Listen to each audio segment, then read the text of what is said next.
Good evening all. ముందుగా ఇక్కడికి విచ్చేసిన రౌడీ బాయ్స్ అండ్ గర్ల్స్ అందరికీ వెల్కమ్.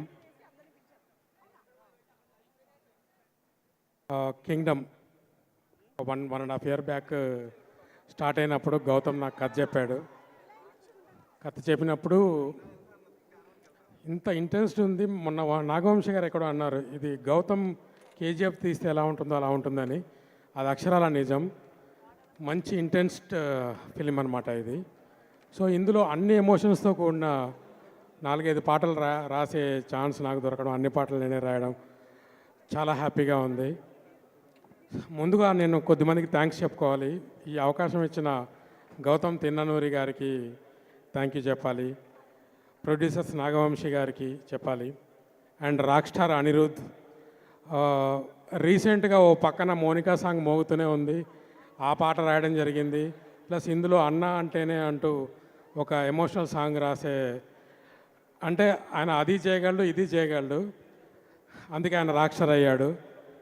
సో అలాగే ఈ సినిమాకి పనిచేసిన టోటల్ క్యాస్ట్ అండ్ క్రూకి, టెక్నికల్ విభాగంలో పనిచేసిన అందరికీ కూడా థ్యాంక్స్ చెప్తున్నాను. సత్యదేవ్ ఈ కథ చెప్తున్నప్పుడు అన్న క్యారెక్టర్ ఇంత ఇంపార్టెన్స్ ఉంది కదా, ఎవరు చేస్తున్నారో అనుకున్నాను. సో సత్యదేవ్ గారు చేయడం అసలు చాలా యాప్ట్గా కుదిరారు ఈ క్యారెక్టర్కి. సో ఆయన ఎంత ఇంటెన్స్ యాక్టర్ మనకు తెలుసు. నేను ఆ సినిమా అక్కడక్కడ చూడడం కూడా జరిగింది. So fantastic performance from Satyadev గారు. ఇంకా మెయిన్ హీరో హీరోయిన్ విషయానికి వస్తే వాళ్ళిద్దరి మధ్య రొమాన్స్ ఎలా పండిందో మనం హృదయం లోపల సాంగ్లో చూసాము. బ్యూటిఫుల్ పెయిర్గా కనిపించారు.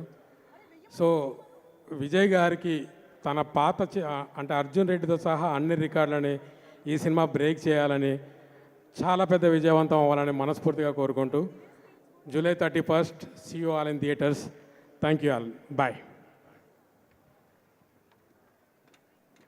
Thank you so much, Krishnakant garu. And Bhagyashree Borse నీ వేదిక మీదకి సాదరంగా ఆహ్వానించేస్తున్నాము. తన మ్యాగ్నెటిక్ ఐస్తో ఏదో మ్యాజిక్ చేసి తన నటనతో మెస్మరైజ్